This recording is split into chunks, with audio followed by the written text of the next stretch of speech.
C'est à Paris que nous avons retrouvé Jean-Michel Leblanc. Il y vient une fois par semaine pour son travail. Depuis qu'il est sorti de prison en février 2004, il a dû quitter la région et vit désormais près de Lyon, sans se sentir tout à fait libre pour autant. C'est loin d'être serein, oui, loin d'être serein. Et la liberté, je l'aurai le jour où j'aurai mon non-lieu, où j'aurai mon honneur qui sera lavé. Parce que là, on m'a sali. Il m'a sali alors que j'ai pas à me reprocher ce truc abominable qu'on veut essayer de me mettre sur le dos. Ça, c'est non. Jean-Michel Leblanc est toujours accusé d'avoir assassiné son beau-frère devant chez lui, à Bune, le soir du 2 novembre 2001. Éric Callers est mort d'une balle de 22 longs rifles dans le dos.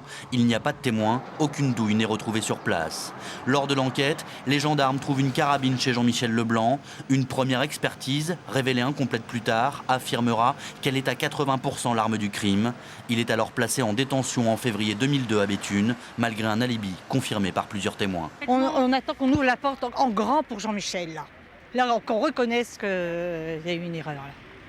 Que mon mari est innocent de toute façon. Puis une contre-expertise vient contredire les premières constatations. Le fusil ne peut pas être celui qui a tué Éric Callers. Depuis sa cellule, Leblanc multiplie les demandes de remise en liberté, systématiquement refusées par la chambre de l'instruction de la cour d'appel de Douai. C'est après une troisième expertise de l'arme confirmant qu'elle n'est pas celle du crime et une 13e demande de remise en liberté que Leblanc sort enfin de prison après 743 jours de détention. Il est contraint d'aller vivre avec sa femme dans la région lyonnaise. Il n'y a aucune preuve. J'ai un alibi, et malgré ça, j'ai fait 743 jours de prison. Et c'est pas terminé. En 2008, Jean-Michel pense voir le bout du tunnel lorsque la juge d'instruction lui notifie son intention d'ordonner un non-lieu. Mais il y a tout juste 15 jours, rebondissement, une 4e expertise de sa carabine est demandée et relance le dossier. On va faire expertiser des armes qui l'ont déjà été, et en plus par le même laboratoire qui les avait examinées 3 ans avant. Alors comprenne qui pourra, moi j'avoue que je ne comprends plus grand-chose à cette affaire. Pour Jean-Michel Leblanc, qui clame toujours son innocence, c'est un nouveau coup de massue, 10 ans après.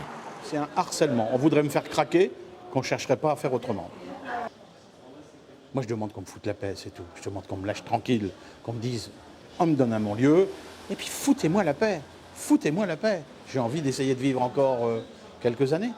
Je vais avoir 61 ans dans 6 mois. Je voudrais avoir un petit peu la paix, parce que je peux vous dire que c'est très pénible.